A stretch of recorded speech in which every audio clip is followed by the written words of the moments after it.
Hey, welcome back to the Hotel Orloff here, ladies and gentlemen. It's the big 2026 Super Bowl party. I'm just so excited. Super Bowl's about to start any minute with the incredible Seattle Seahawks against the Philadelphia Free Torques. What are they? The Freedom Fighters? Philadelphia Freedom Fighters, yes. It's going to be a battle of a battle that will make the history books.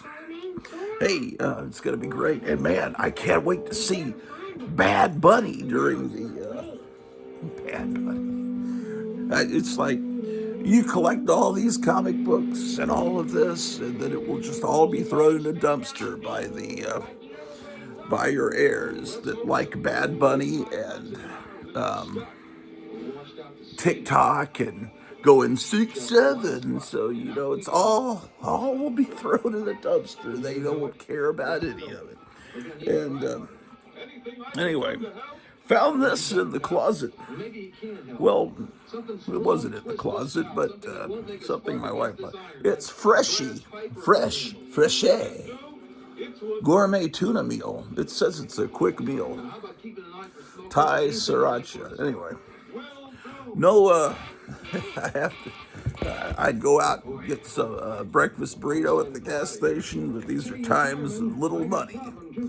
So I was telling you, well, I have health insurance. I got this eye surgery. Yeah, that's great.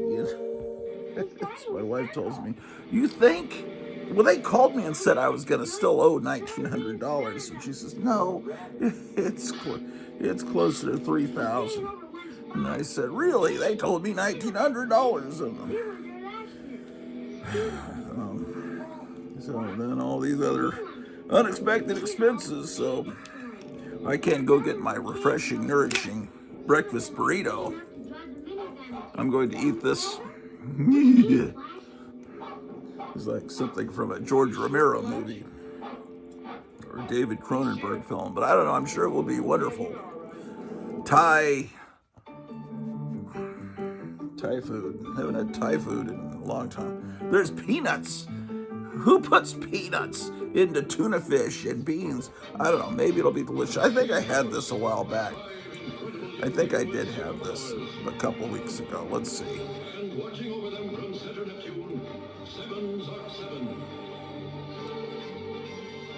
Throwback television hasn't failed yet. This last week it keeps kicking me out, man. And it's no fun when you're watching television and the signal just stops.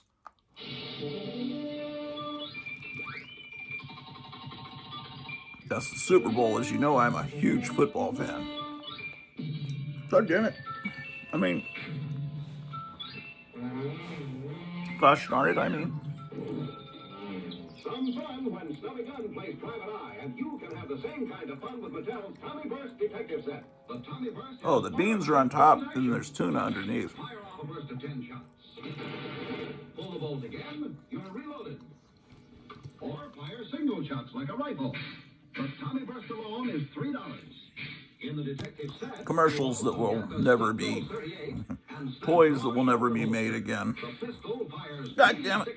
Shit. Excuse my language. The exciting new Tommy Burst Detective Set includes wallet, badge, and ID card. Damn it. How do you eat out of such a little tiny tin, man? It's swell.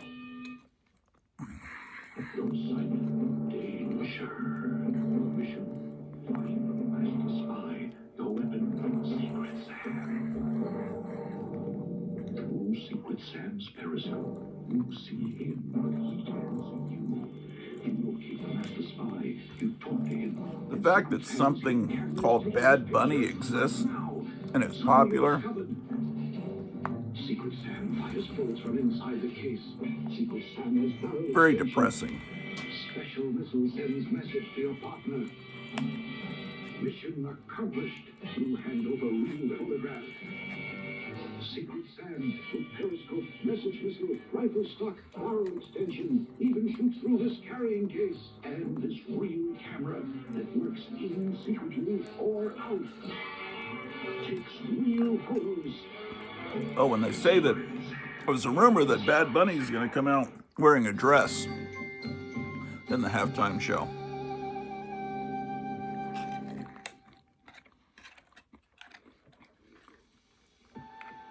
Some of the players aren't happy about that. Are you there? We're trapped. Why aren't you hide? Can't get out. And We'll get you out. Please hurry. I'm sure there'll be some big Is there any other way out? Yeah, there's some kind of an opening in the roof. virtue signaling about You got to get us out ice, of here. Yeah, and before that wave hits us. almost certainly.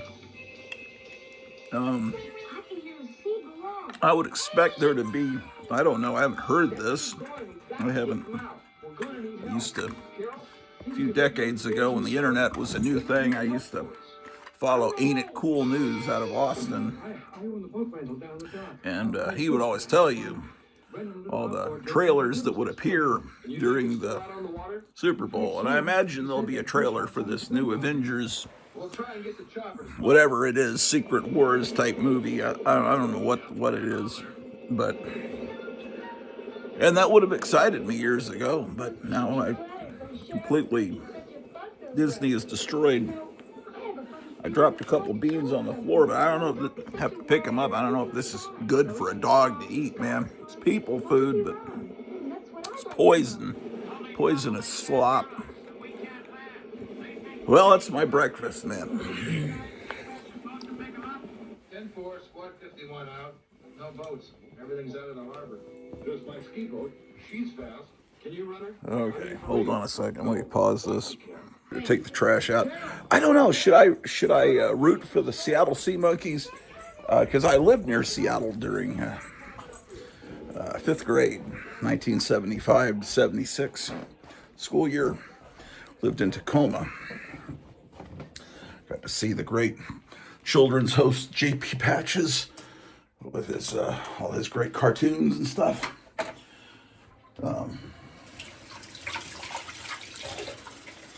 To wash this Thai food off my hands. Yes, J.P. Patches. But Philadelphia, I've never been there, man, so I don't know. My father, he was born there. So, it's very important. The Super Bowl is just very important. Who wins? It's going to affect my life a lot, I know. And, sports. Everyone loves sports, man. It's just such a bunch of fun, man. It's so much fun. Oof. Well, I was gonna mop down here. Yeah, I was moving things around yesterday. Sure was. Down here in the basement. I had a show. I brought this jukebox down and redid a few things down here. I'm going to put this Christmas tree up. The little cat has destroyed it. Yeah, so isn't that amazing? Here comes the dog, doo-doo-doo-doo. Here comes the dog, and I say, she's all right, doo-doo-doo-doo-doo. Putting these surf beach related kits up.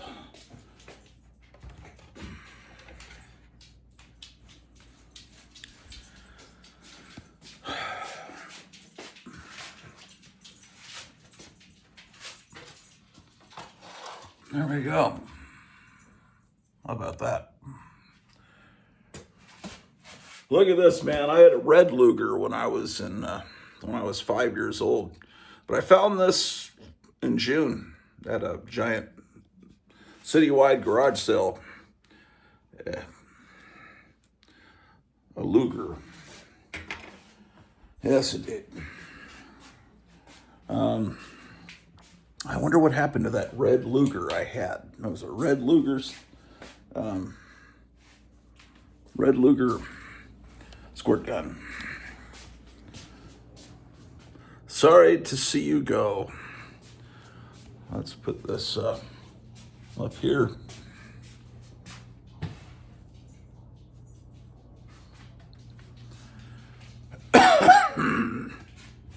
Yes, indeed.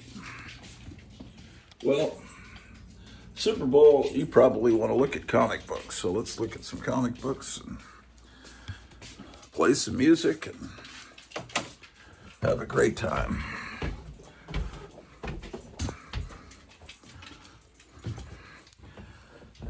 I hear that near the Pentagon, they've takeout pizza orders have increased 250% last night. Around 8 o'clock, they announced that. And you say, what the heck are you talking about? Well, when that means there's a lot of late night activity at the Pentagon where they're ordering in pizza, which means that something is being planned, possibly. Of course, you know, you can't believe everything you read, but The famous Archer bicycle radios that let you play Santa for as little as $9.95. Or give so it could be. control radio with built-in horn and reflector. Or really make them happy. I don't know. They wouldn't strike Iran during the Super Bowl, would they? Because then they would have to break into the Super Bowl. I don't think people would like that. Only at Radio Shack. Attending. I remember when I was in 6th grade, during Rudolph the Red-Nosed Reindeer, during the annual airing of Rudolph, they broke in to announce that Gary Gilmore had been sentenced to execution. Because Gary Gilmore, I don't really remember. He was some kind of killer that, and there was a big controversy about the death penalty then, because he wanted to be executed, and he demanded, I want to be executed, and he kept fighting for it, and then finally they granted him his wish right before Christmas. And I remember on Saturday Night Live, the whole cast came out and sang, "Let's kill Gary Gilmore for Christmas." Yes, I remember these things. So, but you can interrupt Rudolph to say that the killer is going to be executed. That's not going to disturb children at all. But interrupting the Super Bowl to announce that we've struck Iran, that would be unforgivable.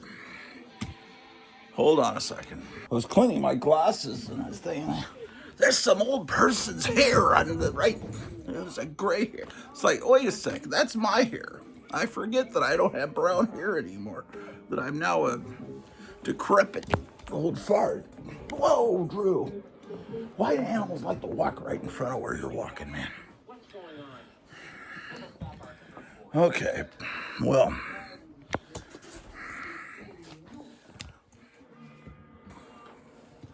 Let's get started.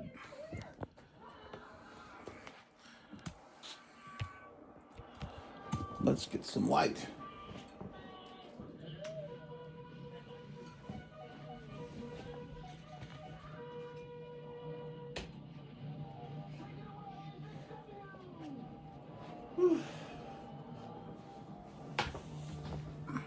We were looking at Mad Magazine yesterday, and then I think that's what we were doing. Let's finish looking at these. I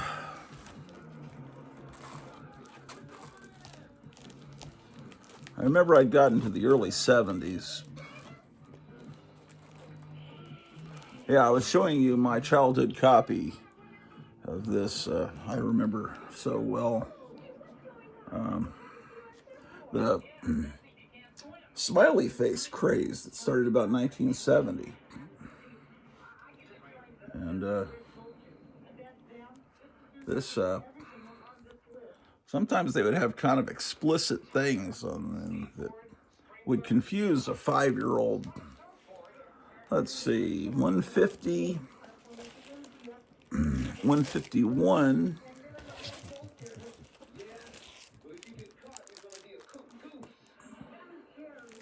I probably shouldn't do that.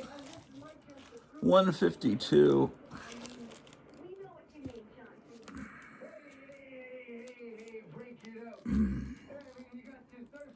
This one is a half-price books. You know, they just they don't do well with the bagging and boarding. I think I'm gonna just take this out of the bag and board. I don't like that. It looks like this was June 6th, 2018 is when this was put out on the shelves at Half Price Books for $3.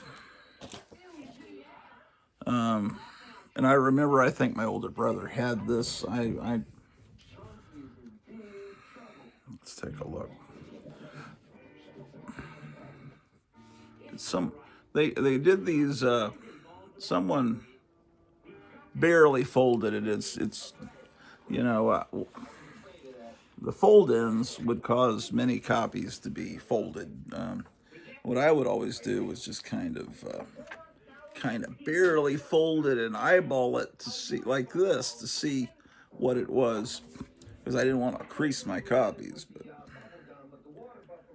okay, so we have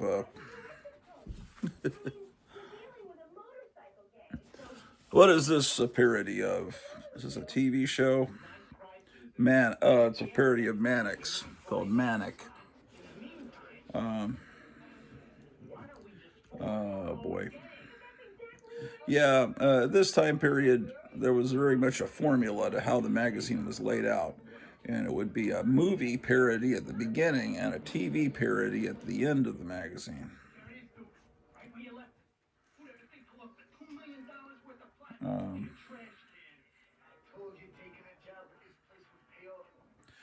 How does a rapper come up with the name Bad Bunny? I mean, is that... I just don't get it. Oh, a parody of The French Connection. Which I realized I've never seen The French Connection.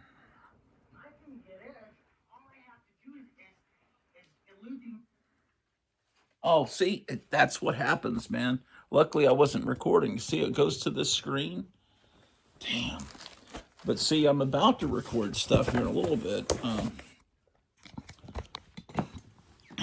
Because at 9 o'clock, they have DC superheroes. At 9 o'clock Saturday morning, they have Marvel superheroes. See, this is what happens. It goes to this. Sorry, this program is temporarily unavailable. Press OK to continue. So if I'd been recording this, then it would ruin my recording.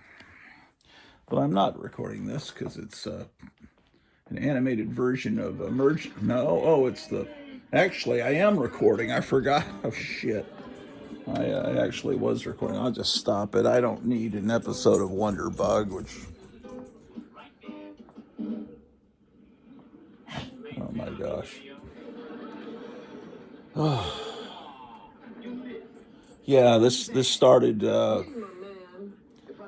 earlier this week, and the Throwback, whoever's running Throwback on Facebook says that it's not their fault. They said they made some change, and that the StreamYard on a budget, Roku has not. They said it's their fault, but I don't know. So I'll put something else on the rest of this disc. Anyway, this is getting really old, and it's quickly curing me of my addiction to this channel. If it continues to do this, I may just very rarely turn on this channel until it can be fixed. It's not fun. This is our chance. We can get the can and take it right to the police. Hey, that's a great idea, Barry. Thanks, Susan. Of course, it's not as good as the water buffalo. There was just a cartoon. Sunday morning lineup is kind of weird. They, when I first tuned in, it was a Rick Springfield cartoon that I don't remember ever being on the air when I was a kid, but apparently it was. It must have been on. It started when I beginning of third grade, in September of '73. There was a cartoon called Mission Magic with an animated Rick Springfield, and I guess he did a song every episode, and they were trying to sell him as a teen idol. I think he'd had a big hit maybe in Australia around maybe the year before. But he'd been playing in some band called Zoot, I think. But you know, for years there used to be in the Warren magazines and Famous Monsters, Creepy Eerie, they used to sell records in the back, and there was always one called Comic Book Heroes, and you could tell it was put out in '66. It was something about it. It was very obvious to cash in on Batman and spy movies, and then I knew that Rick Springfield had an album called Comic Book Heroes. I thought that the one from 1966 was actually Rick Springfield starting his career, but apparently not. It's by something like the Capes and Masks or something is the name of that band. And that album's on YouTube. And in fact, I could just show you because I'm not recording this. Where's my remote? And then Rick Springfield had a separate record with a similar title. But Rick Springfield wouldn't really become big until, like, what was it, about 1981 with Jesse's Girl? And I remember he played the devil or a demon or the Antichrist or something on Supernatural. And apparently he was on soap operas and all kinds of stuff. Okay, let's go to YouTube.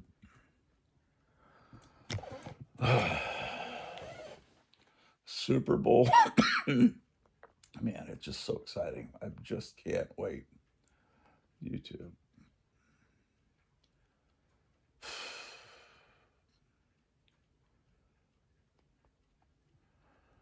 Oh, man.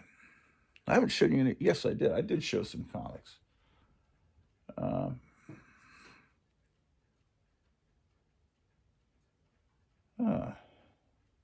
Somebody's on here showing gold key comics that are keys.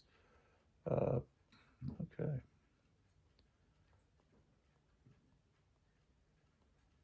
I put up a video.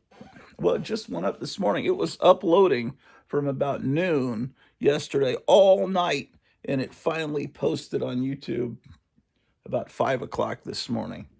The show I did yesterday that has the Jim Steranko superheroes took forever. I don't know why.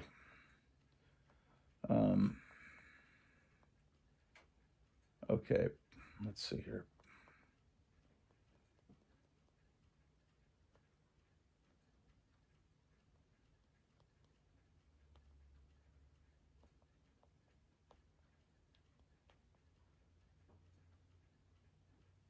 Okay, I pulled it up. Let's take a look.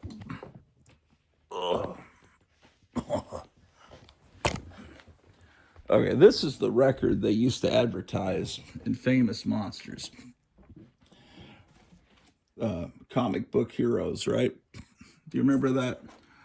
And you can listen to the whole thing on YouTube. It's a really cool album cover. I like that. Prepare to Die. An original musical idea of super duper adventures of yesterday's comic book heroes, set in music by the Capes and Masks.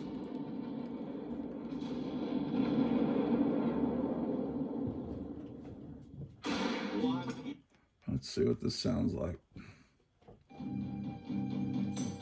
I've never seen this record for sale in a store or anywhere.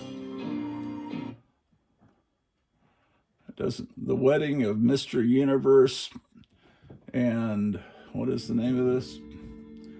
The Wedding of Mr. Universe and Fantastic Gal. Jewish wedding. We are seated in the chapel adjoining an elaborate dining room in a well-known kosher kitchen. The man from TANTA. Shall we dance? At a safe distance only. A very safe distance. I don't know.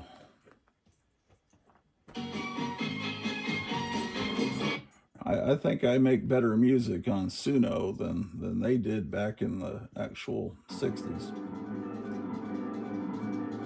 They say that side 2 is actually not new music. It's from a old movie soundtrack. Anyway, this album here is the Rick Springfield one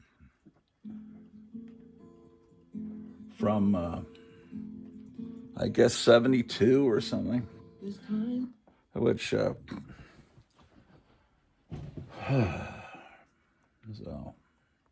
I always thought it was that Rick Springfield's record was that old record with a new cover on it, but that's not true because that old record doesn't seem that amazing, honestly. It's got a great cover though. Okay, everybody was cashing in on Batman in '66. Until they weren't, until it got canceled, and then all of a sudden that fad was over, Boy, and they couldn't wait to. sisters are no fun at all. They couldn't wait. DC couldn't wait to distance itself from the TV series. They had embraced it and made the comic book more campy and silly, like the show. And then when it got canceled, they started to get serious. You know, that Neil Adams era and everything. Okay, we're looking at an issue of Mad.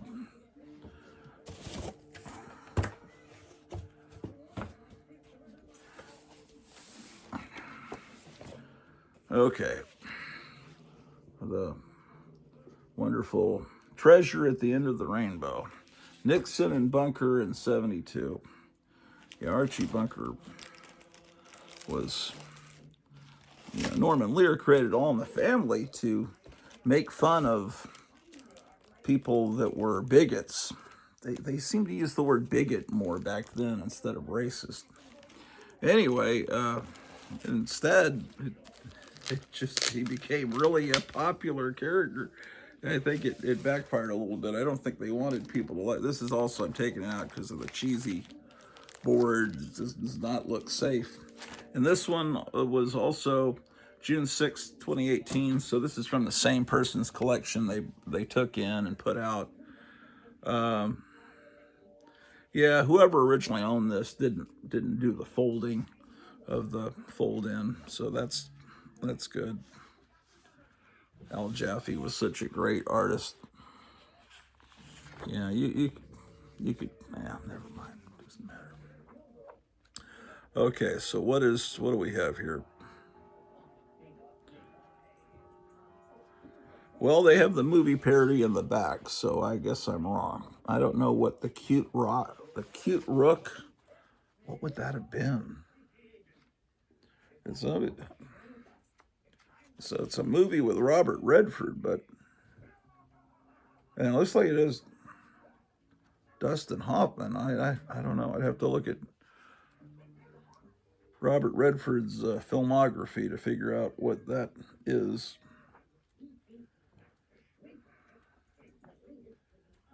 Wow. Oh, cool. It's a Jack Davis movie parody for the Cowboys, the Cow Kids. So they brought in Jack Davis to do a Western and to draw John Wayne because Jack Davis loved the Old West and everything. So this must have been a real treat to do a parody, which Cowboys is a John Wayne movie I've never seen. Can you believe it? 154, October 72. So that would be the beginning of my second grade year. Yeah, my mother did not like me buying, I don't have 153. She didn't like me buying Mad Magazine. She didn't like me buying Famous Monsters.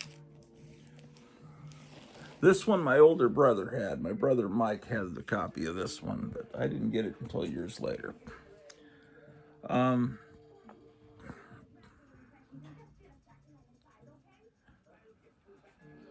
My mother didn't like me reading Mad. She thought it was maybe unpatriotic. She didn't like me reading Dennis the Menace because she thought I would pick up the bad grammar that Dennis the Menace used. She didn't like me reading Famous Monsters or the other monster magazines. Just, yeah. I'm sure she had a parody of the Mary Tyler Moore Show, which was not, that was still kind of a new show at that point. I think Mary Tyler Moore started in 1971. Election Day, 1972.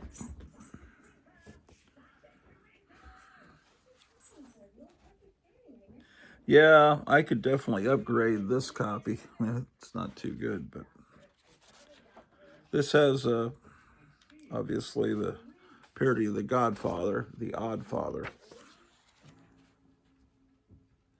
But having a collection of Mad and Cracked is pretty much gives you a sociological history of the 50s, 60s, 70s, the 80s. I wouldn't go much past that. Oh, wait a second. I've got another copy of the same issue. This one comes from that same guy's collection because it's also dated June 6th. Let's get this out of the bag.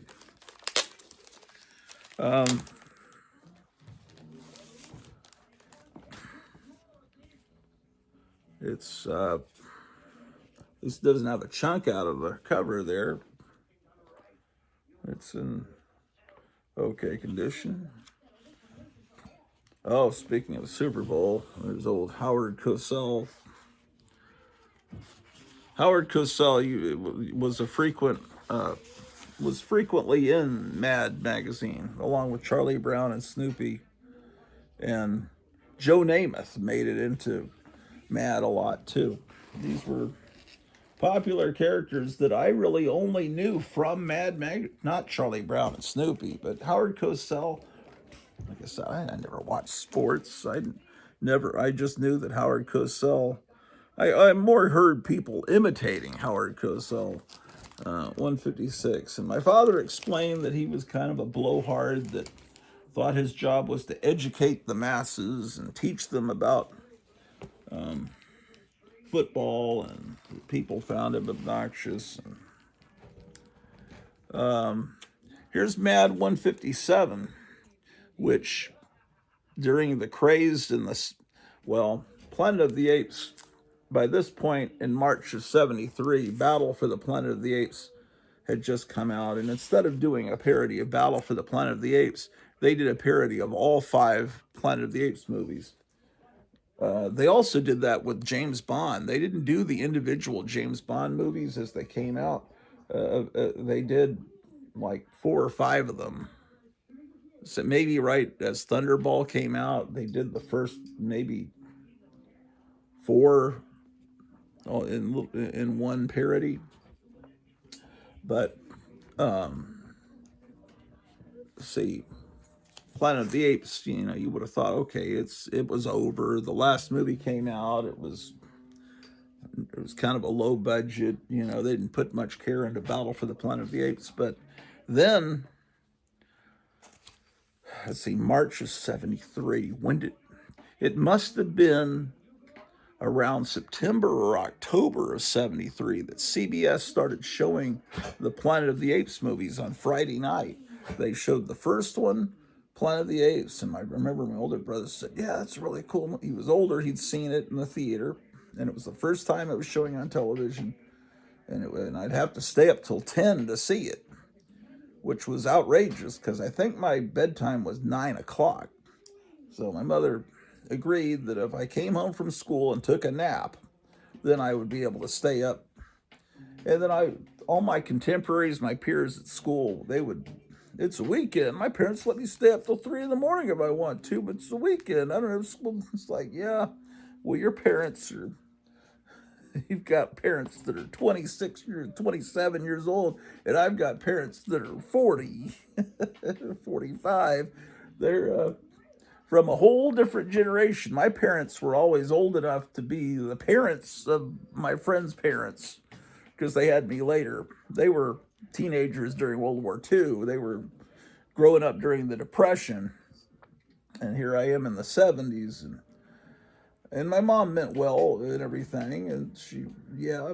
So anyway, so I loved the Planet of the Apes movies, and then they became huge with the kids of the 70s, and the whole franchise had a whole new lease on life, and there was a TV series and a cartoon and tons of toys and Mego dolls. But this came out before the Planet of the Apes craze, and I never saw this for sale. And if I had, there was no way to get older books.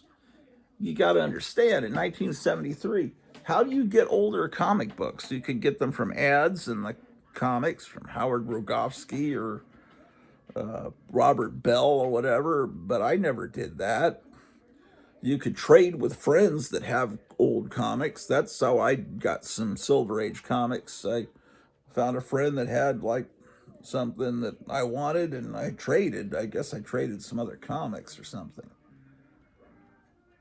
But one time I was at a mall, and there was, I guess they had a bunch of dealers set up, different dealers of different kinds of stuff set up in this mall, right by the movie theater where I saw Young Frankenstein. And there was a guy that had all these old comic books, man. And there was Not Brandak, and there was Silver Surfer was, I think, maybe maybe it was $5.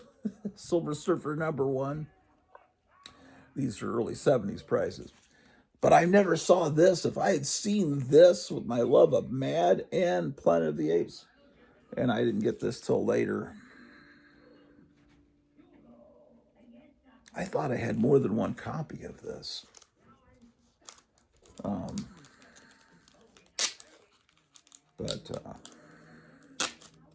And then Mad also, I was really into Star Trek in the early 70s, and Mad had done a parody of Star Trek in the 60s when it was on the air, but you could tell they hadn't really ever, it wasn't really, they didn't have a great deal of knowledge of the show, that they weren't watching it very, very well, because there were some clear inaccuracies in it. And I remember that they had a Don Martin character as the alien in that.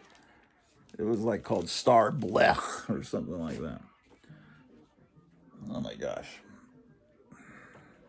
In this issue, we rip off the Planet of the Apes and its sequels. Oh boy. Where's my remote? I gotta start. Is it time? I can't see anything, man. Shit. Oh.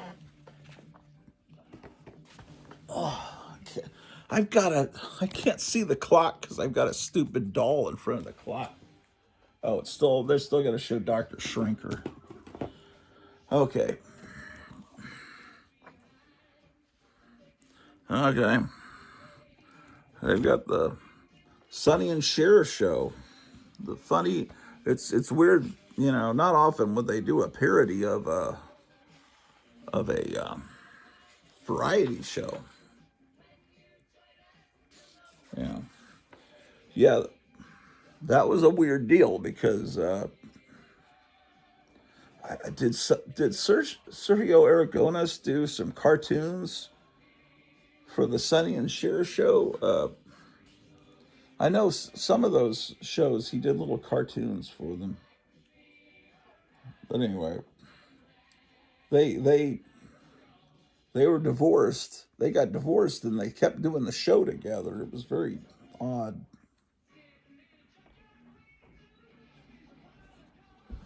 It's a magazine, Your Monthly Pen Pal, for people in the penitentiary.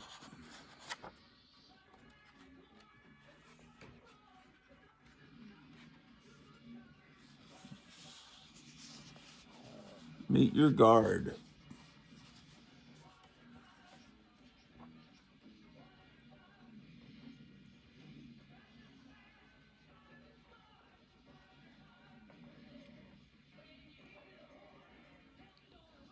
The Making of the Planet That Went Ape. First came the original, The Planet That Went Ape. Charlie Brown always makes his way into, oh, there he is there. Damn.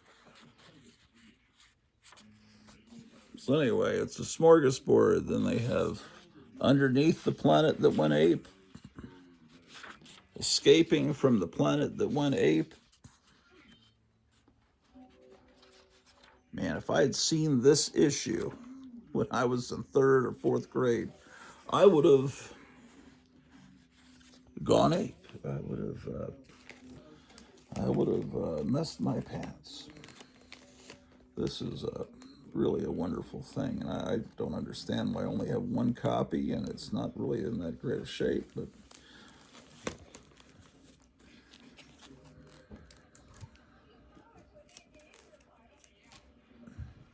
okay. March 73, number 157.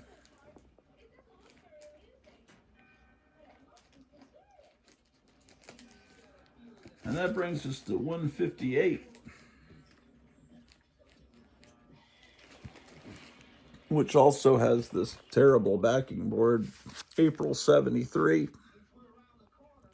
This is a parody of the New Centurions. That was a George C. Scott movie.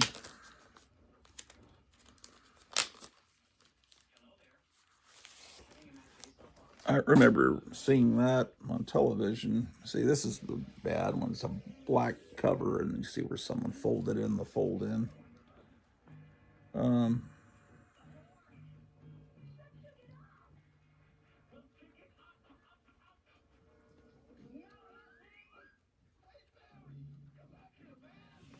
Here's a supply catalog for head shops. This, of course, you know that Spy versus Spy, the reason it didn't have any dialogue is Antonio Prohias was a refugee. He came over from Cuba. He escaped from Cuba, and he really didn't know English.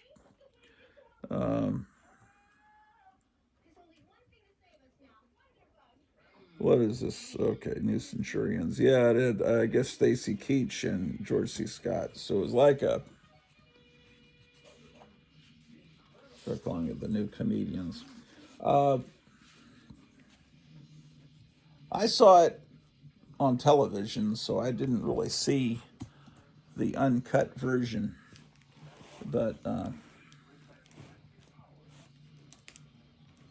I guess it's sort of the same premise of the TV show Adam 12, with two policemen, one older, one younger. What in the name of heck? This is so weird. I thought I had more than one copy of this. This is my childhood copy. I was allowed to buy this with the Clockwork Orange parody. This is my childhood copy. I definitely could upgrade this. I can see I color touched it as a kid, but there was what they now call spine ticks. I think I took some blue, and so this is the condition my childhood copy was in from June of 73. So that's right as, I think I bought this in Virginia. Yeah, so this June of 73, this really came out in April of 73. And then during the summer of 73, we moved to Texas, back to Texas. As I recall, I had this little carry-on luggage thing that I would carry in one hand. And I remember this stayed with me that whole time. And the first issue of Plop was in there because it had just come out right like as we were literally about to get in the car, the station wagon, to drive to Texas. And then on the way to Texas, I got the Mad with the Poseidon Adventure cover which apparently, from what I understand, sold more copies than any other issue in Mad's history, was which is probably going to be the next issue in the box, or real soon. And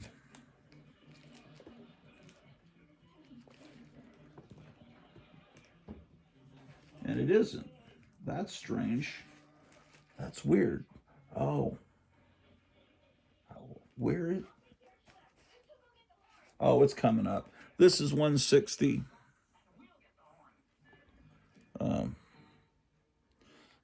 July 73. William Conrad there was the original Marshal Matt Dillon on the radio show before the TV show came along. Okay, here's issue 161. This is the biggest selling issue in Mad's history. From September of 73. So that means, okay.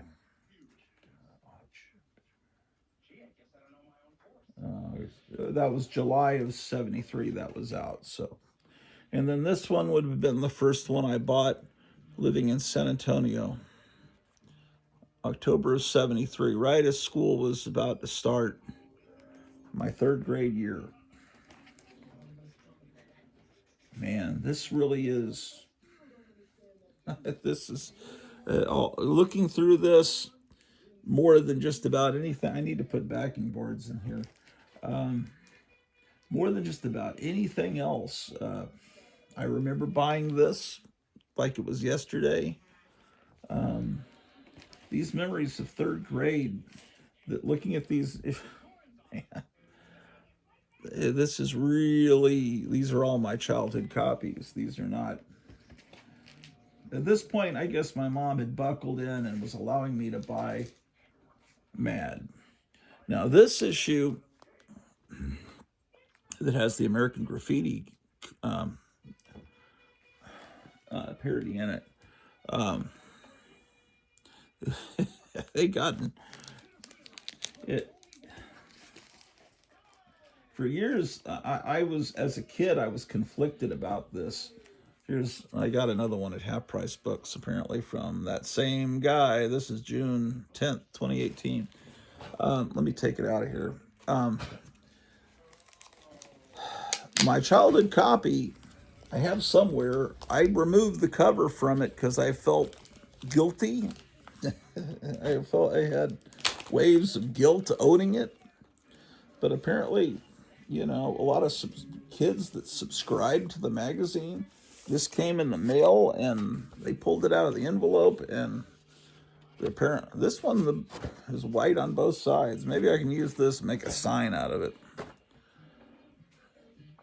It upset parents. It really did. And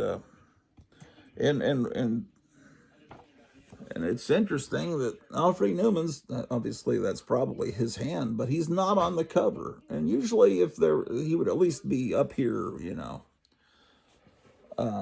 Now, if you ever saw that WKRP in Cincinnati episode where they had a helicopter going over Cincinnati, and they said, we're going to have a free turkey drop. And they were going to let all these turkeys out of the helicopter, and they'd fly down, and then people would catch them or something. But they didn't realize. And then at the very last line, of course, and then Herb Tarlick, their station news guy, was out there doing a live feed, but it sounded like a parody of the Hindenburg broadcast, because he's like, oh, the turkeys were just falling straight down and crashing through windshields and stuff. In the last episode, the station manager said, as God is my witness, I thought turkeys could fly. And what Gaines and, Feldstein, they were saying, man, we didn't know that in World War II, to guys that were, let's see, how old would they have been? In the heyday of EC, Tales from the Crypt, Voltifour, Weird Science, and all that, they were probably in their early 30s, right? They were, in their 20s during World War II. So that would make them born. Let's say Gaines was born about 1920.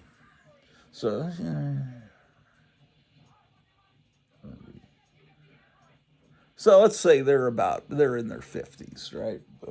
And they said, well, this used to mean when we were kids, it meant nuts to you. Just like, forget you, nuts to you, they said. But by the 70s, it meant only one thing, the F word, you. That's the only thing it meant, when I was a kid. So things change, and they gave a lot of refunds, a lot of they had to write an apology, which should be coming up in one of these. Here's the MASH parody.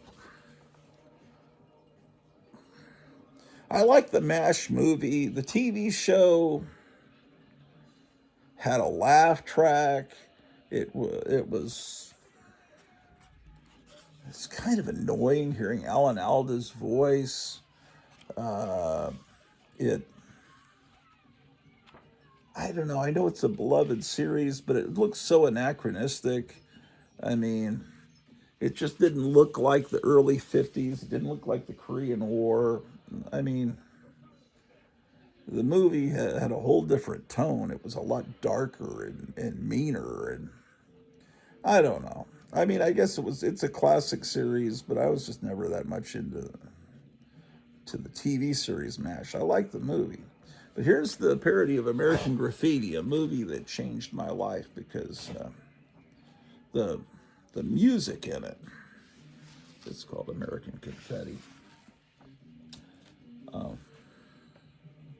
Man, this thing is developing close to a full-length spine split. I probably should have left it in the bag. 166.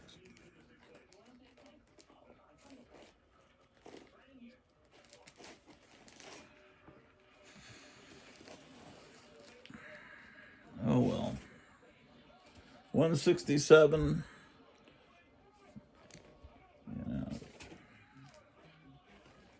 168. All of these are my childhood copies. 169. My brother bought the soundtrack to American Graffiti and didn't have a record player, so he handed it to me, and my childhood, as The Exorcist, on my childhood record player. He wanted me to play it to make sure there were no skips or problems with the record, which and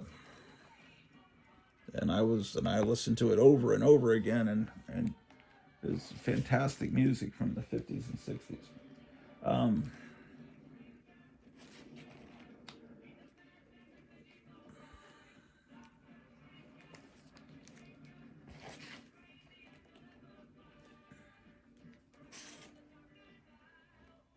There's the Jack Davis cover.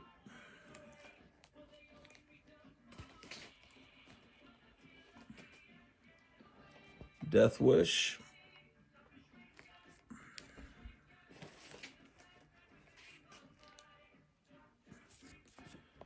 There's less ad parodies during this era and more of these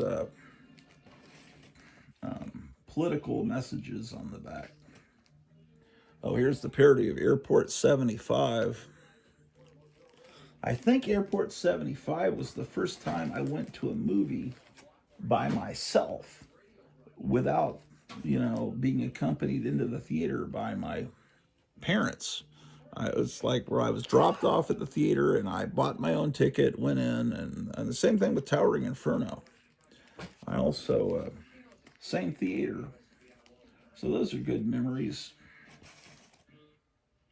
There's another copy of the same issue. September of 75. So that's actually not, okay, so yeah, September of 75, I was already in Seattle, so that was, That's about July of 75. Yeah, and Murder on the Orient Express, the same thing. I went to the theater and saw it on my own. So that same theater. So this is right as this is my 5th grade year, here. And so this one I would have bought in Seattle, which ties in with the whole Super Bowl sports theme tonight because Seattle's playing tonight. But yeah, this movie came out in the summer of 75. Yeah, but Mad took a while. Mad usually took about 5 or 6 months, it seems like, before they got the movie parody on the cover. There was always a big lag time until Mad got bought by Warner Brothers, by Warner Communications. And then when Superman came out in 78, that issue of Mad with the parody of Superman came out exactly the same. It was on the stands when the movie came out to help give it publicity. So Warner Brothers TV shows or movies they gave Mad early access to whatever they needed, stills, whatever. So a lot of these gets very political on the back cover. Oh, another copy of the same one.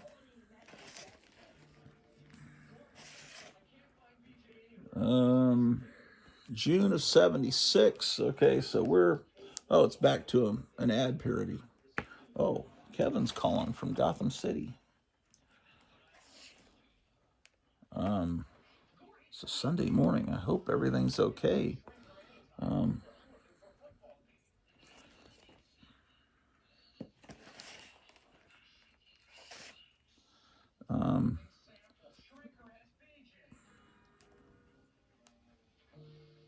This is a parody of the phone book that year was Norman Rockwell, and it had a bunch of. I've got it around here, so I think it's on top of one of these pinball machines back there. This is when Star Trek had become popular in the 70s, so they did another parody of Star Trek as a musical. That's October of 76.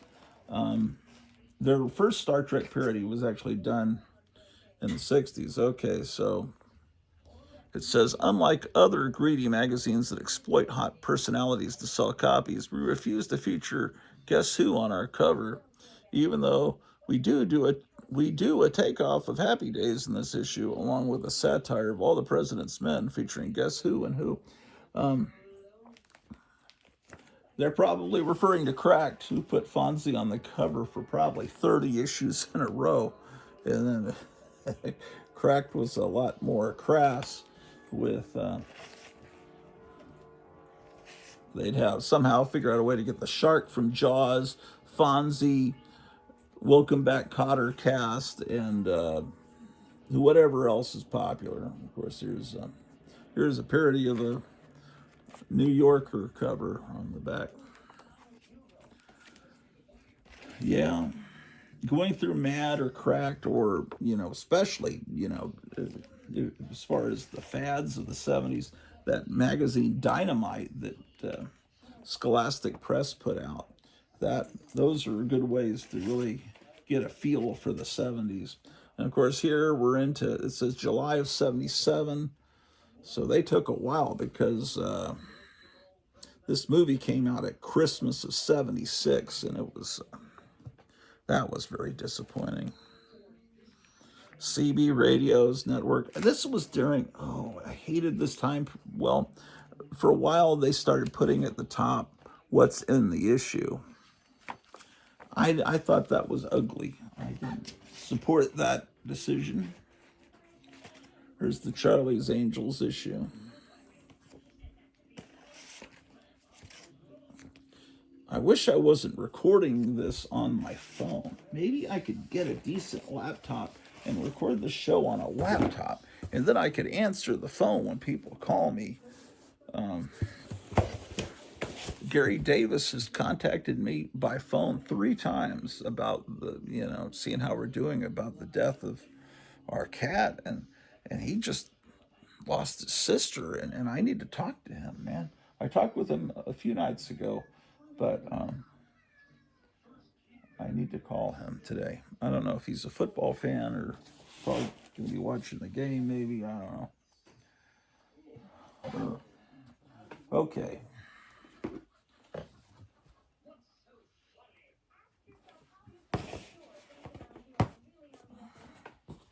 I gotta do some housework, man. I gotta vacuum. I gotta mop downstairs.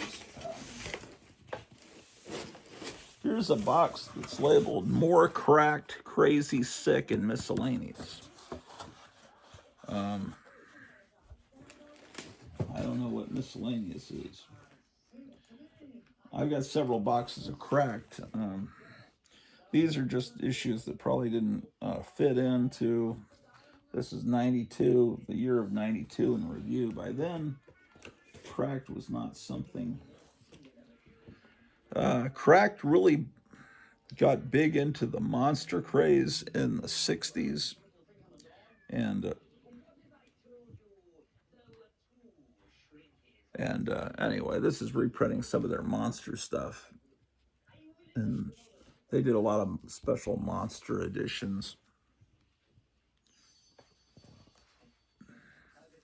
So,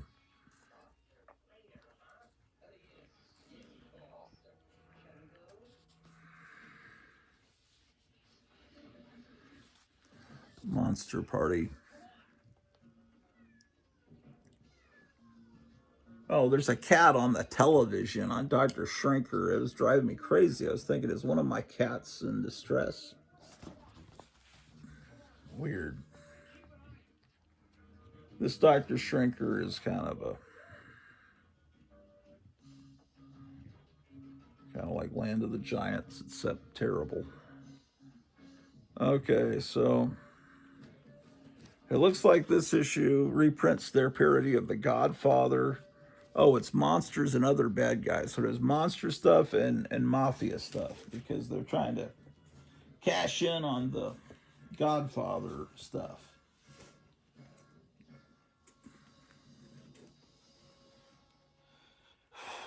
Yeah, this is after I stopped buying Cracked, but January 91, Spider-Man. And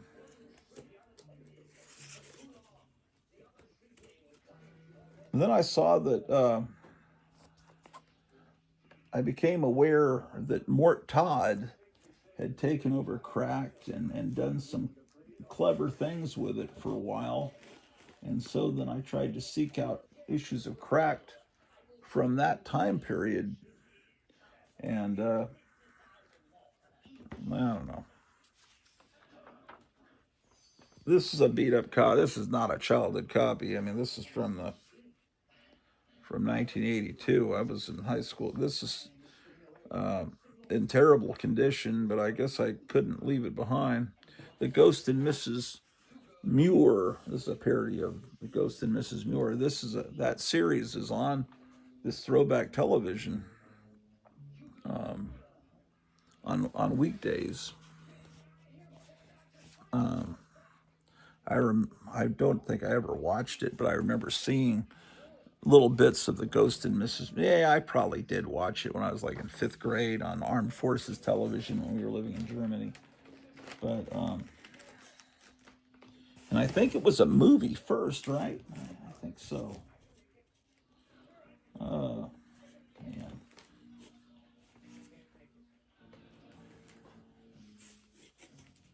What we're looking at is this was interesting. This book, The Giant History of Cracked, from 1958 to 1986. So it's actually, this actually has some good stuff in it. This would have been during the Batman craze. Super Hawk.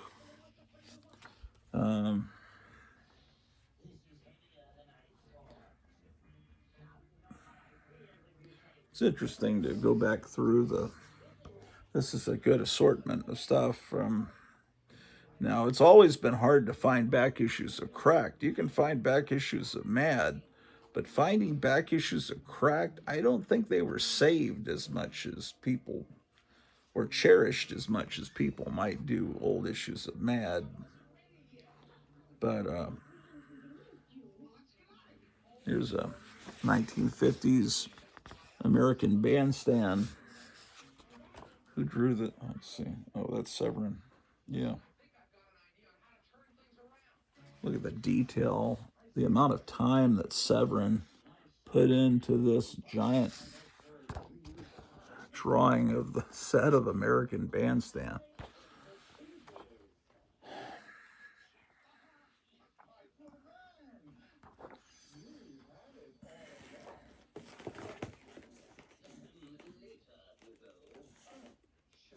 So, in times of Great Depression and lack of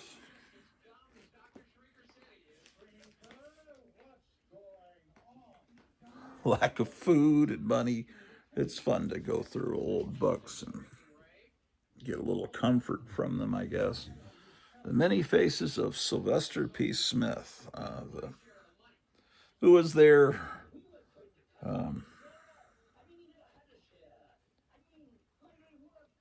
It was there, Alfred Newman. It was the mascot of the magazine, this janitor.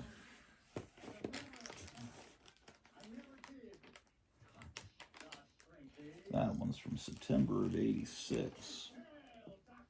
I don't think there's any rhyme or reason as to, there's no order here. It doesn't appear to me.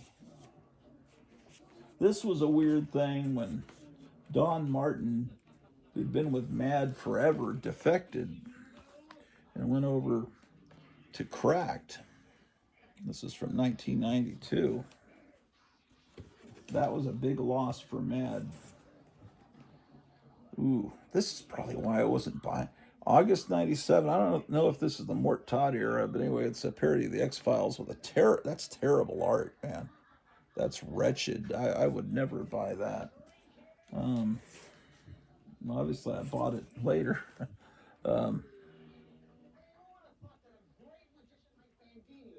Okay, this is an earlier issue. I think it's from around 1976, but it's not filed correctly. I need to file it in with my other Cracked magazines. And this is number 94. This is an earlier issue that needs to be filed correctly.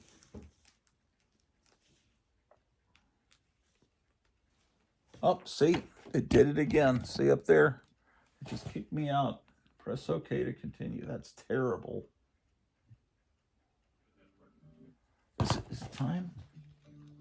I think it might be. I can't see the clock. Yeah, it is. Okay, hopefully it goes, because this is where the DC superhero stuff starts.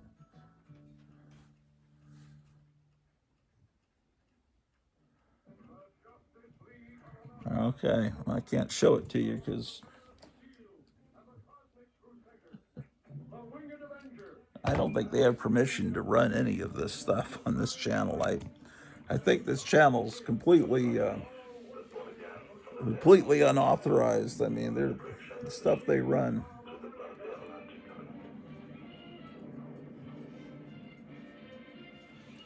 Yeah, this is all reprints of monster stuff from the '60s.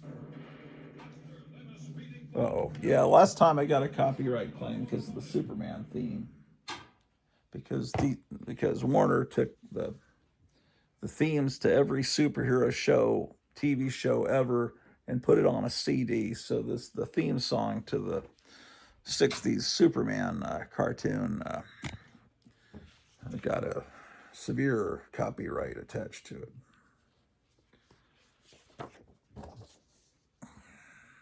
This is good stuff in here, man.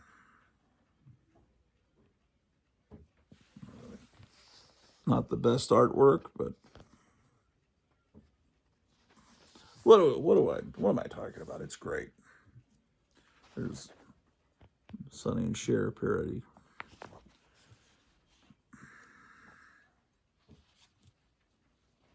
Yeah, lots of monster stuff. I mean, Cracked had their own monster magazine back then in the 60s. Frankenstein, the Untold Story. Okay, I can turn the sound up now because the theme song's over. I think I can.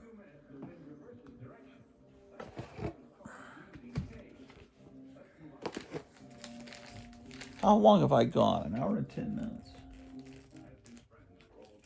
Maybe I should.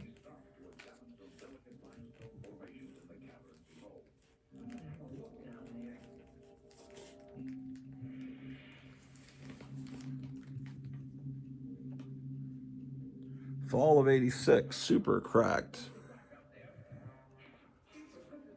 And then they have an old, this is from the 60s, this back cover karate. A lot of reprints. John Severin doing comic strip parodies.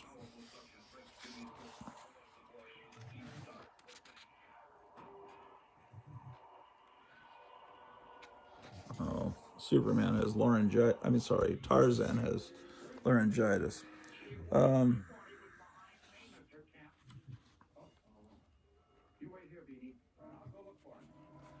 lot of stuff about Tarzan here.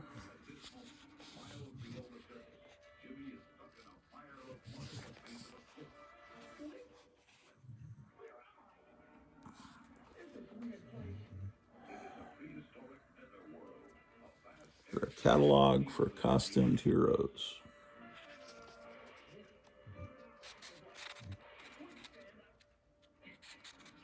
Wow. I would have thought this is earlier, but they've got like Flash Gordon with a Rubik's Cube. And I remember the Rubik's Cubes being the early 80s. But John Severin's art was timeless, where sometimes you can't tell the era. He was very consistent. A lot of Tarzan stuff in here. Why was there so much? And there's a parody of the first issue of Conan the Barbarian, Canine the Barbarian. Was Mart Todd doing this then? Let's see if Mart Todd is the...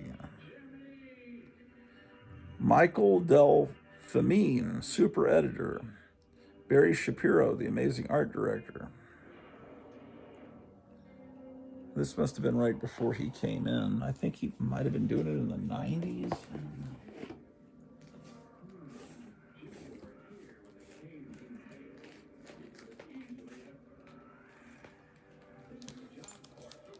Those Cracked Monsters. That was originally the cover from an issue around 1970, and they added the King Kong on there because I guess they thought the King Kong movie was going to be a big hit. That remake of King Kong, that such a disappointment. Here's a whole book just of the cracked art of John Severin.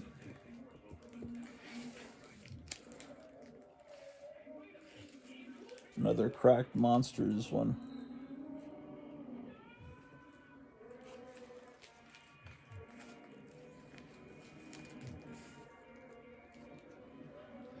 '35th anniversary issue.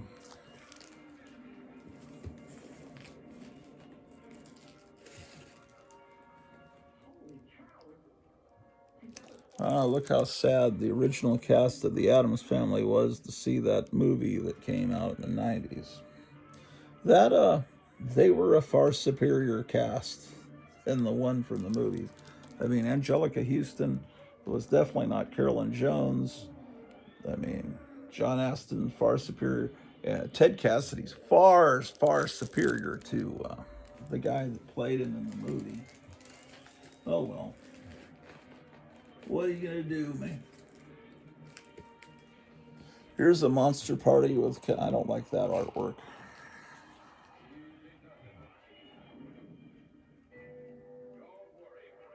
And it's weird. There's a new comic story with the Dick Briefer Frankenstein.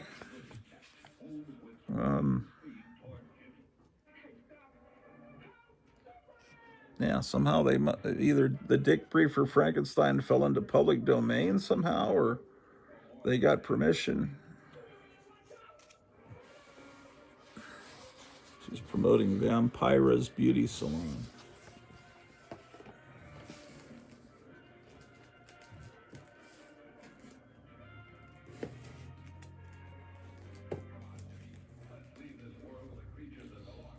Now that's an X-Files cover that is John Severin, so it's much better than that one we saw before. I have 2 copies of that issue.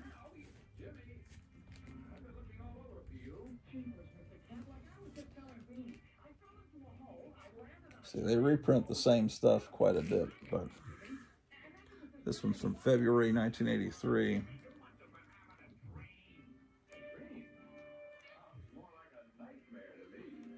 So much Cracked really went in big on the monster stuff in the 60s. Wow. I just never really, all I really know of the 1960s is mostly from reprints, because finding those issues was always difficult.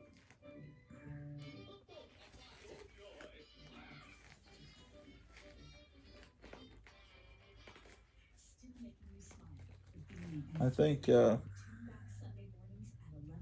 people just figure that nobody cares. Oh, this is Mort Todd is the reprint editor, and Cliff Mott art director. I think that's the same. That's another one of his names. So he's picked out the. This has.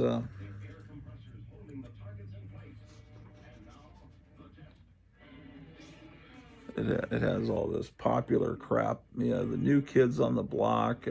That's actually his artwork. That's Mort Todd's art. Skid Row, Guns N' Roses, New Kids on Club MTV. Yeah, I recognize his art style. From, when is this? 1990.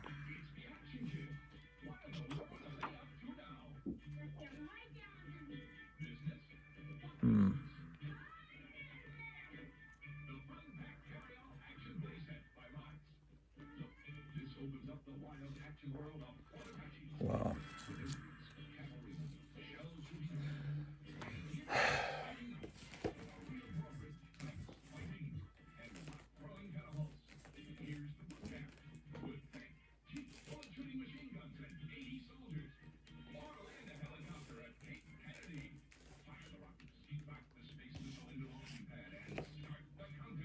Well, Marvel got into it with Crazy. Now that's a Kelly Frias cover, and Kelly Frias was the main Mad cover artist in the late 50s and early 60s. So they got him in there. That Blowing Up the Competition, Cracked, National Lampoon, Mad, and Sick. This obviously is conceived as a Mad imitation, but they were also kind of going in for the National Lampoon audience. They've got Von Baudet art on the back cover. They were pushing it. Marie Severin ad parody, but you got the Poseidon Adventure parody like Mad and Cracked would do, but they would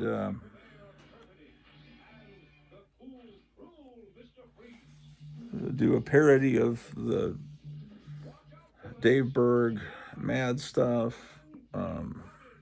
They just did. No, it didn't stay this way, but Crazy for about a year was pretty pretty darn good. Look at this. This is supposed to be after a nuclear war.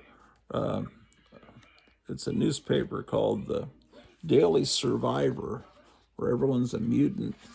And this Dennis the Menace cartoon, Mr. Wilson saying, "Martha, that Mitchell boy is in my flowers again." And Dennis the Menace is mutated into a anteater, and it's the name of it is Dennis the Mutant Menace.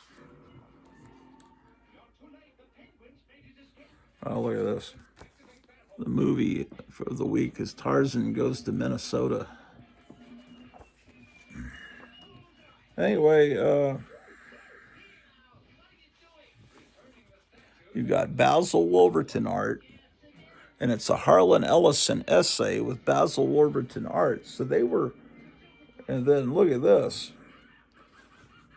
Everybody did a parody of Kung Fu, the David Carradine show that was, obviously popular. But this one has Mike Plug art. And Mike Plug, when he was doing black and white art, got really cool effects. So that was the first issue of Crazy.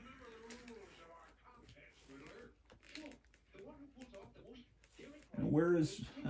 But that's not my childhood copy, and I know I still have my childhood copy of Crazy, or I should, but it doesn't seem to be here in this box. Here's Crazy #2. Again, they have a Kelly Frias cover with the 2 James Bonds. McDonald's parody ad on the back. Parody of Live and Let Die called Live and Let Spy. Now, this one I didn't get till later.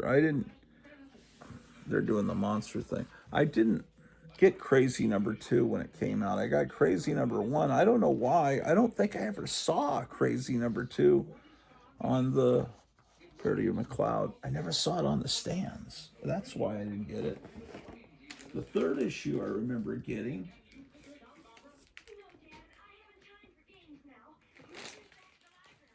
Again, another Kelly Frias cover. Parody of High Plains Drifter. I read this a lot as a kid.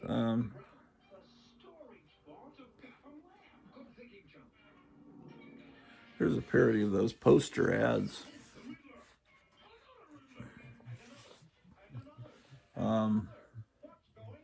Vic Martin art.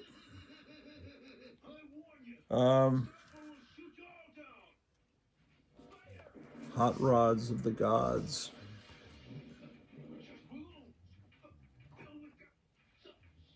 Parody of Rolling Stone.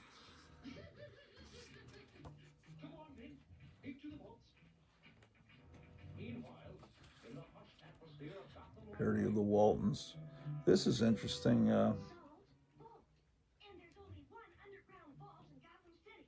This is oh,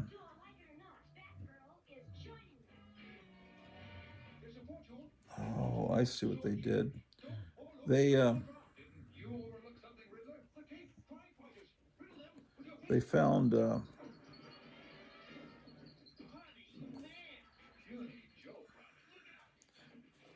found a Mort Drucker, who is a mad artist. They found some art from 10 years before, where he tried to, I guess, sell a Carolyn and her family comic strip. John F. Kennedy, when he was in the White House, a comic strip about the first family based on the daughter. And then I guess that never sold. And I guess they're printing it, and then the next page they go into this, if Nixon had his own comic strip, which is new, but that way they got some Mort Drucker art from the competition, Mad, in here. And the parody of the Waltons is the Walnuts. They,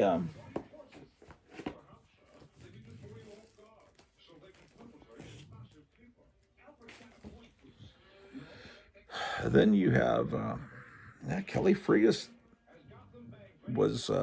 is here again doing a Shaft cover. It's beautiful art, but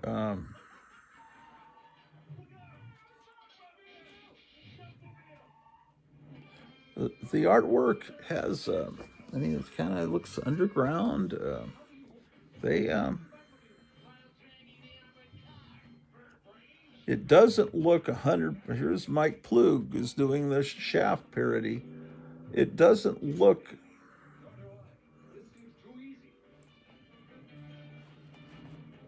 It doesn't look like a complete mad imitation. It has its own personality, but that would go away pretty soon. And here's Worst World. I would have thought I would have taken better care of this, but as a kid, I must have read this a lot. And here's how I first heard about the Star Lost, the Star Loose. And it was a TV show that I never saw until YouTube. And it's on this channel, this throwback channel, Worst World.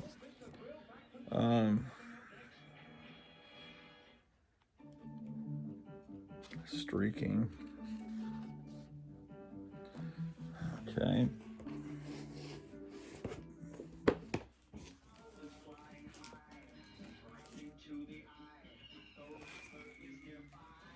Number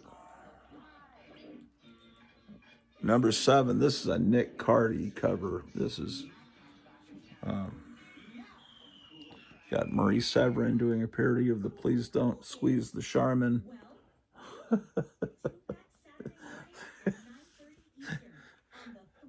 That woman had a magnificent sense of humor.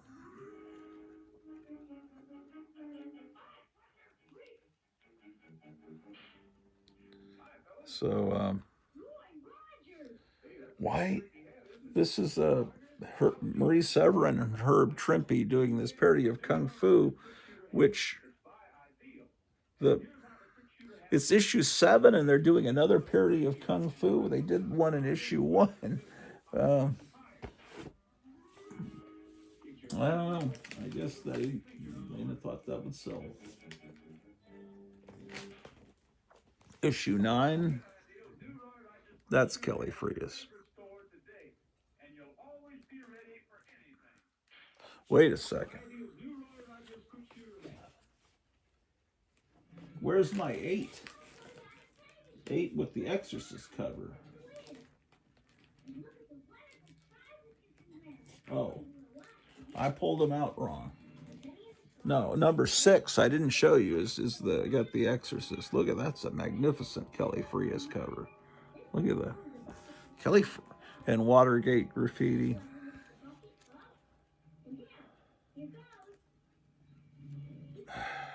Boy.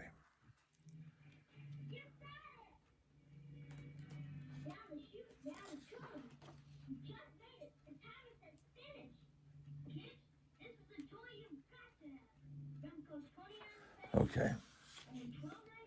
That's 6. Okay. 7. Where is issue 8? Oh, it's the end here.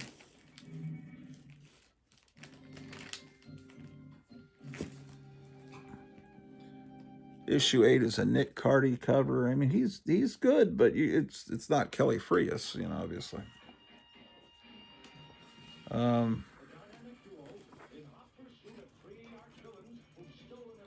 Yeah, this is the issue with the with the Marie Severin, Casper the Dead Baby. It's the origin story of Casper. This thing is written by Marv Wolfman. And Casper and Wendy, he's telling the story of how I think it's this horrible, his father, or is it his stepfather?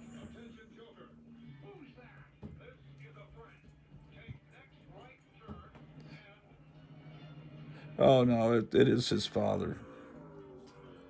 And then he knocks Casper into the television stand. I mean, it's just the most horrible thing.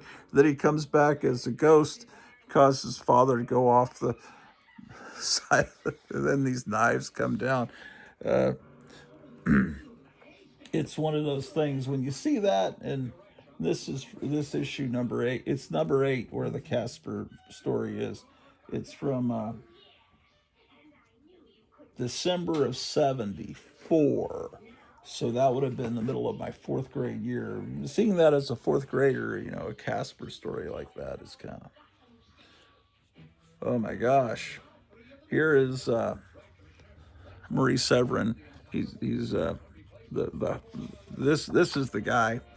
The Nebbish is the Alfred Newman of Crazy, right? So here he's at an old folks home meeting, Alfred Newman, and there's Sylvester P. Smith, and there's Huckleberry Fink, I think, is the name of the mascot of Sick magazine.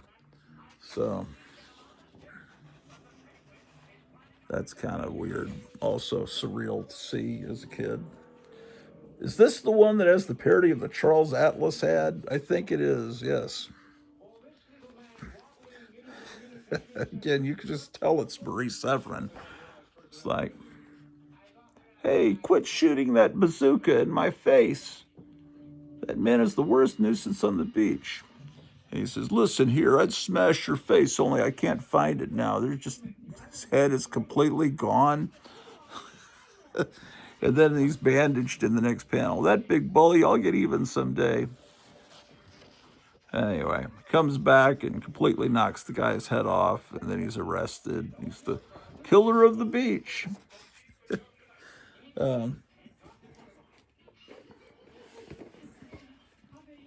Then the next issue I remember, it came out, and that was about it seems like Crazy was not as good about the same time that at the end of 4th grade, Crazy stopped being good. I think that's about the time. This issue, I remember seeing it on the stands, and I just couldn't, as a 4th grader, because it's supposed to be a cover, like Hugh Hefner's magazine, and he's hoisting up Crazy over it, and I just couldn't take that up to the person at the 7-Eleven and buy it. And I didn't think my mom would approve. I knew my mom wouldn't approve, so I didn't get that at the time. Here's Kelly Frias back for the Disaster movie issue, which is, I think, about when this issue 11. Yeah, see, I'm actually right dead on, because here's about 12. I don't know, man. Is this about where it starts to get weak? It still has some good stuff in it, but I don't know. It just doesn't look as good. I think by 12, it's like Plops, DC's Plops stopped being good at a certain point, right about the same time.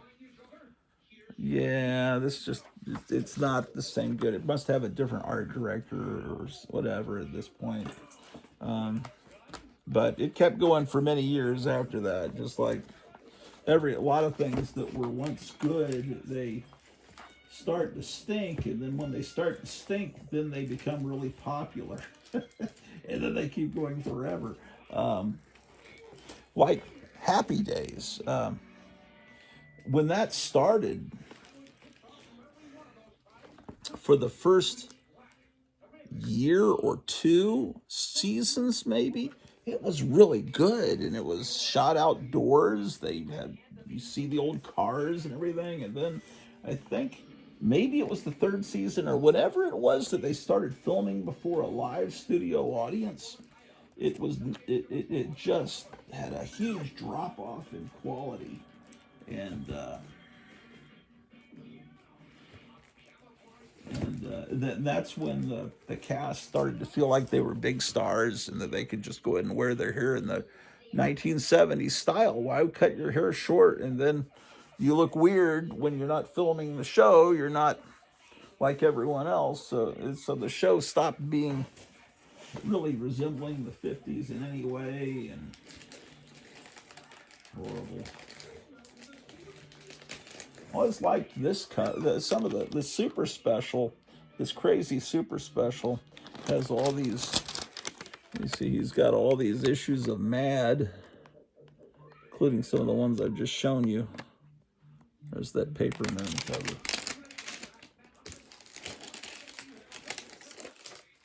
Here's a copy of Frenzy, which is a 50s Mad imitation. And here's, I didn't even know I had the, ooh, this is in bad shape. It's an issue of Themp. But you can see the you know, on the edge, there's at least one page that must be loose and is all frayed.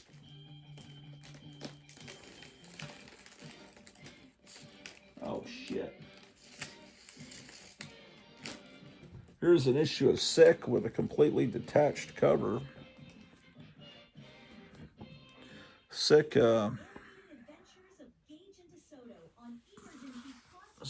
was terrible in the 70s. In the 60s, it wasn't so bad.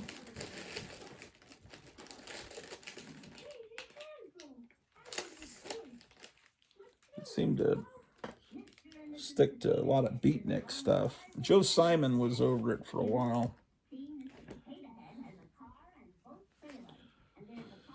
It seemed to like want to focus on Lenny Bruce kind of humor and beatnik humor. And then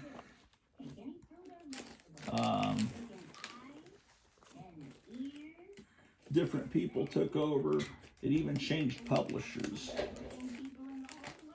By the 70s, when Charlton took over, I know it was terrible by 1974. This is my childhood copy of this. I mean, the artwork's just really shitty. Is that Tony Tallarico? It might, no, Langton.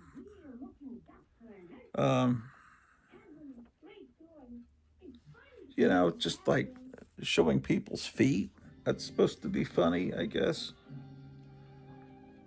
Yeah, I mean, it's a Superman parody, but doesn't look that, you know. Superman in today's real world, it just looks low rent, man. It just,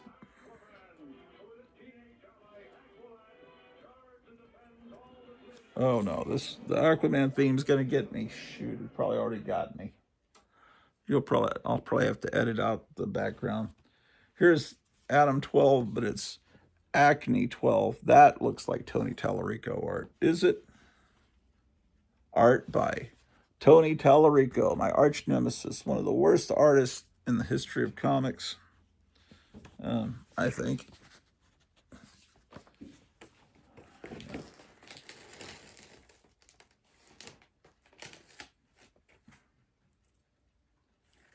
But then Charlton somehow bought Sick, and it turned into, they made it really, they made it kind of dirty. They almost wanted to turn it into like a Tijuana Bible or something. This is a June 79 issue. The cover is like very ugly looking. You can't even really figure out what's going on. Oh, there's a shark. Why is there a knight playing chess with a donkey? I mean, look at how bad it is. How the text looks like it's typed by a computer.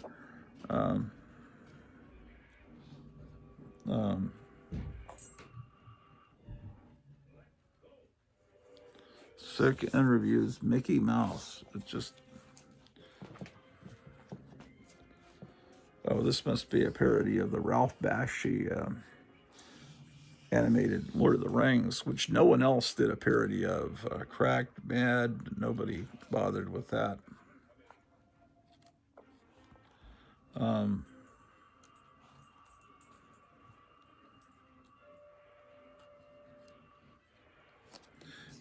Yeah, it's a parody of Taxi, right? But they concentrate more on this kind of drawings, these kind of drawings, just this kind of printing. Yeah, Charlton. This isn't Charlton's finest hour when they took over Sick. Oh, this is apparently a wraparound cover. Maybe it'll make more sense. Maybe not. Oh, let's see. Oh, yeah, I guess it does. The building is collapsing over. Superman's going in to rescue people. There's sinking ships.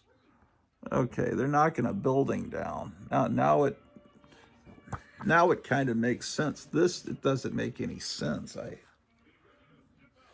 still doesn't make any sense. I guess it's a disaster movie. Making fun of disaster movies. I don't know. Now this is when Sick was more at its prime in the '60s.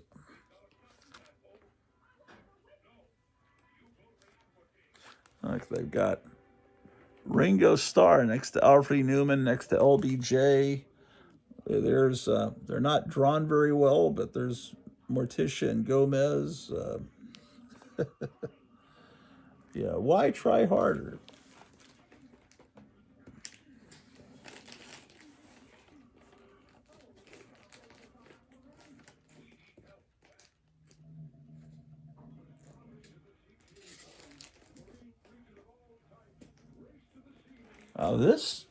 I remember getting this at the Jackson's grocery. This is trash. And I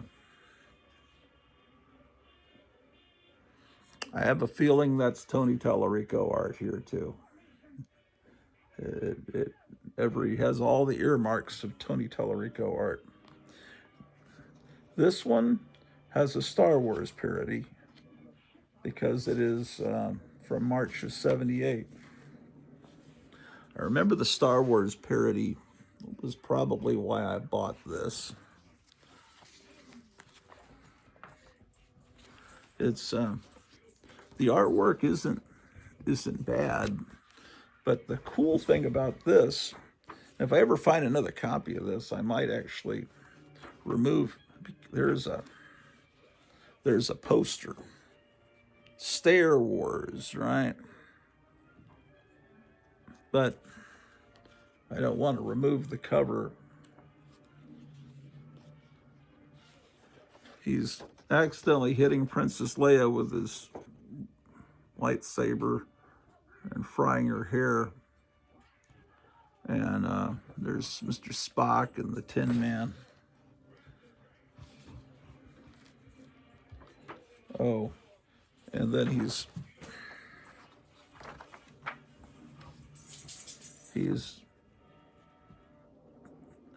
saying, "Oops."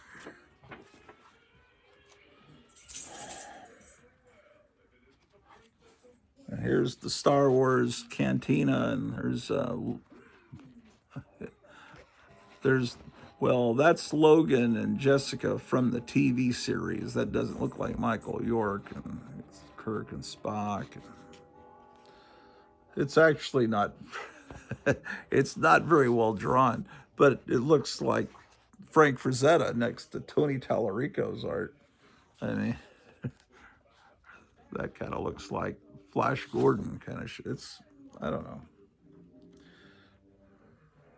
And then their first issue, let's go ahead and do a parody of Mad. Whoa, that's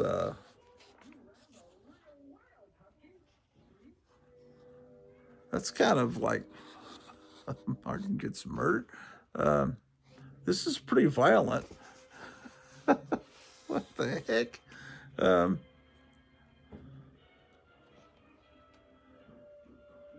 Oh, and this is Tony Tallarico art. It's Dave Berg parody, and it says artist and writer Dave Bug, but that's 100% Tony Tallarico's crummy art. And again, I'm not disparaging Tony Tallarico. I'm sure he was a wonderful man. Here, I think that's Tony Tallarico doing Don Martin. And then there's their fold-in. Tony Tallarico, I'm sure he was a nice guy, nice family man. It's just I never liked his art. I'm not knocking him as a human being. It's just because when I was in sixth grade, I got a book, How to Draw Comics by Tony Tallarico, that I guess my mother bought, or maybe I picked out, and then realized, man, I can draw better than the guy that's trying to teach me how to draw comics. And so that started a long, many decades hatred of Tony Tallarico. But anyway, this one has a, soggy, because that was in when the wacky packages were popular. So I loved wacky packages, man. The 1970s wacky packages.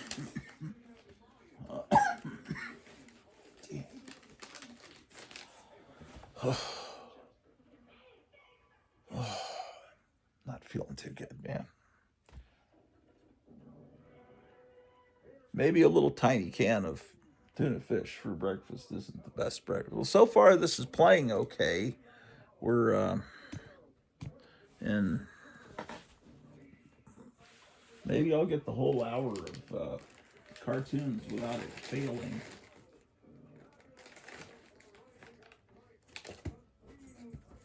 I came back for the next issue. Look, trash. No, this is number 4. What you barking about, man? What you barking? And it's still filled with Tony Tallarico. What the hell kind of artwork is that? What is that, man? That's actually better. Yeah, that's 100% Tony Tallarico. They're doing a parody of, believe it or not. Now, this is not Tony Tallarico, but they don't give you the artist. This looks like a Tijuana Bible. That looks like it's better art than Tony Tallarico, but oh, I don't know. It could be Tony Tallarico. Just yeah, I think it actually is. I think that.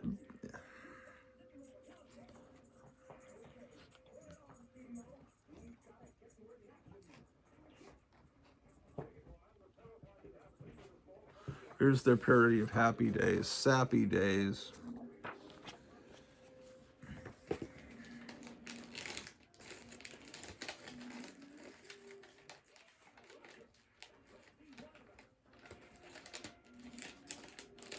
Where's trash? Trash.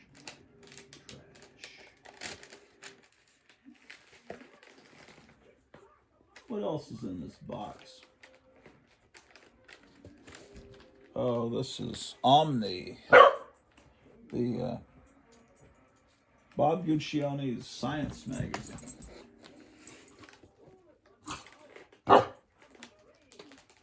There was a magazine called Nexus, Nexus, right? And apparently, what's his face, Jeffrey Epstein was really into that magazine because it was mentioned a lot in the released files.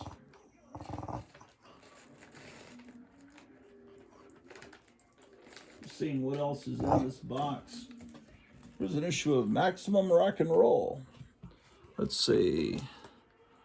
Friar Tuck just commented on my last video, apparently. I can't read what he said.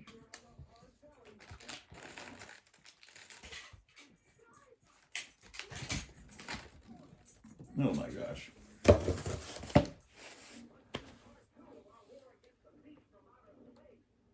I think I better wind this show up, and I just see what's going on with Kevin. Hope his dog is okay. Anyway, we got to see some more Mad magazines, and I need to go mop downstairs. Do you want to come along as I mop? course you do.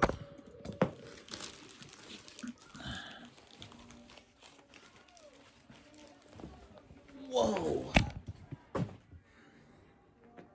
Standing up becomes more and more of an adventure as you get older.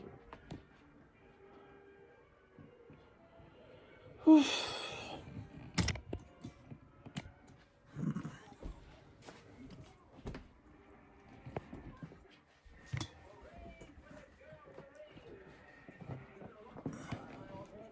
Oh, it's the Teen Titans. The original Teen Titans. I have all this stuff on DVD. Why am I recording it? I think the only thing they didn't put out on DVD were the Superboy ones, and I think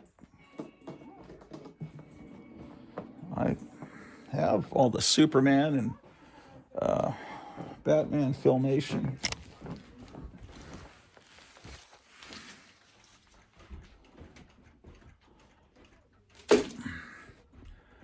Well, tomorrow it's supposed to get up to 61 degrees. Can you imagine? Maybe that little punk rock scrawny Phil, whatever they call a little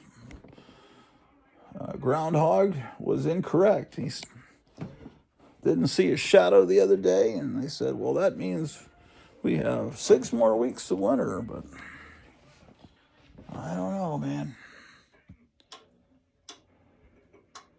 Well, we're almost 9:45, and I've recorded about 45 minutes of DC Superheroes without throwback television failing. Oh, here's the Swiffer. Let's do a little mop. Is there any liquid left in it? We'll find out.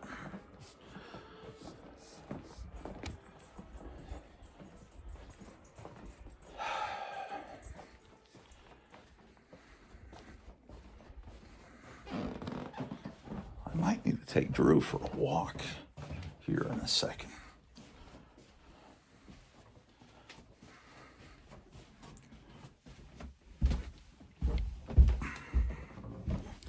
Well, looking at those Mads, especially the ones from 3rd grade, that was literally quite a nostalgic experience today. Sometimes some of these books that, looking at them, well, really, the ones that you had since you were a kid really give you a really rush of, what is the word? Dopamine, endorphins, whatever the heck they call it. Because, these are rough times financially for us. I imagine they'll get better, but just all these medical bills, my wife losing her job, through no fault of her own. It's just they just got rid of the entire group of people without any explanation.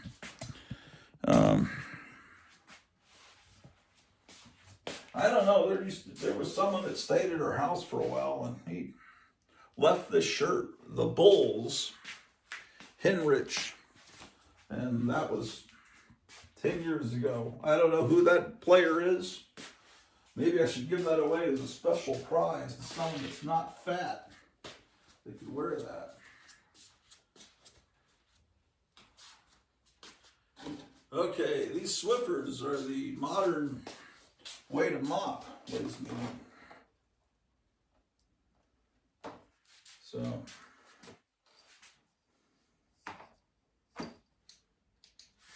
oh,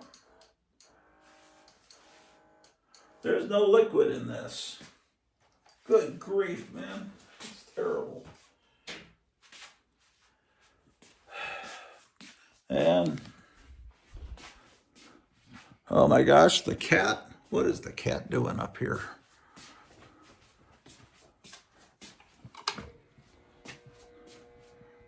What you doing up there, man?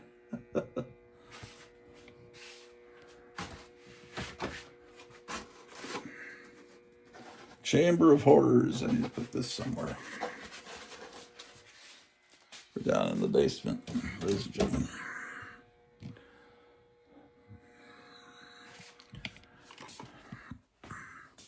Well, I was gonna mop. Had the best of intentions. Okay. Well, I got to do something while I'm down here.